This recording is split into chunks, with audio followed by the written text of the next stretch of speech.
এই দেখো বন্ধুরা, এবার শীতের প্রথম বেগুন পোড়া খাচ্ছি।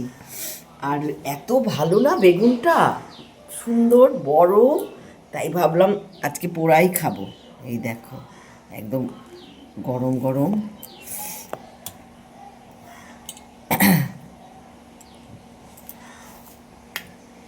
কি ভালো লাগে বলো শীতকালে বেগুন পোড়া খেতে। বেগুন পোড়া বলো, বেগুন ভাজা বলো, সব কিছুই ভাল লাগে বেগুনের, তাই না? ঠান্ডা না হলে এটা করা যাবে না। এই মাত্র নামিয়ে আনলাম। তোমরা কে কে বেগুন পোড়া খেতে ভালোবাসো?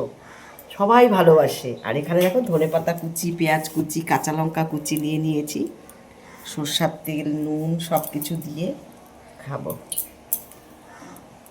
আর বেগুন পোড়া দিয়ে ভাতও ভালো লাগে, রুটিও ভালো লাগে বলো।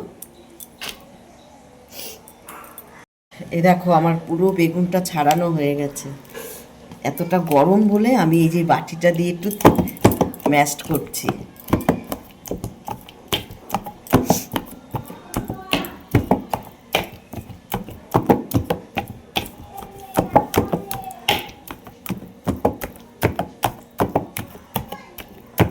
এবার তোমাদের বলি, কারণ বাবাই হচ্ছে ধনেপাতা খান না। বাবাই একদম ধনেপাতার গন্ধ সহ্য করতে পারে না। এদিকে ওনার বেগুন পোড়া ভালো লাগে, তাই বাবাইয়ের জন্য তুলে রাখলাম ধনেপাতা দেওয়ার আগে, বুঝেছো? একটুখানি আমাদের বাড়িতে জানো তো অনেক সমস্যা। একটু পেঁয়াজ রাখলাম, একটু কাঁচা লঙ্কা রাখলাম, একটু সর্ষার তেল দেবো।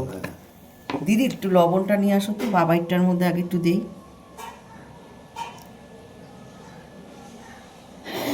আর আমাদেরটার মধ্যেও দিয়ে নিলাম। আমাদেরটা একটু বেশি।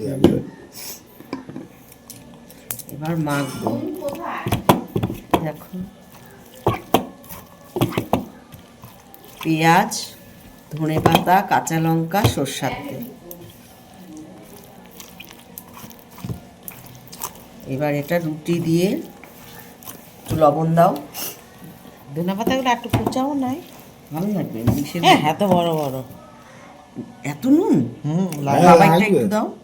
হ্যাঁ, বাবাইটা একটু দাও, ব্যাস। ধনেপাতাটা একটু কুচায় নিলে ভালো হতো।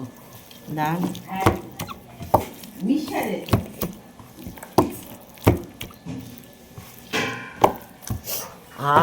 একটুখানি খেয়ে দেখি। তোমরা অনেকে বলো যে তুমি কেন আগে খাও, আর দিও না নুন।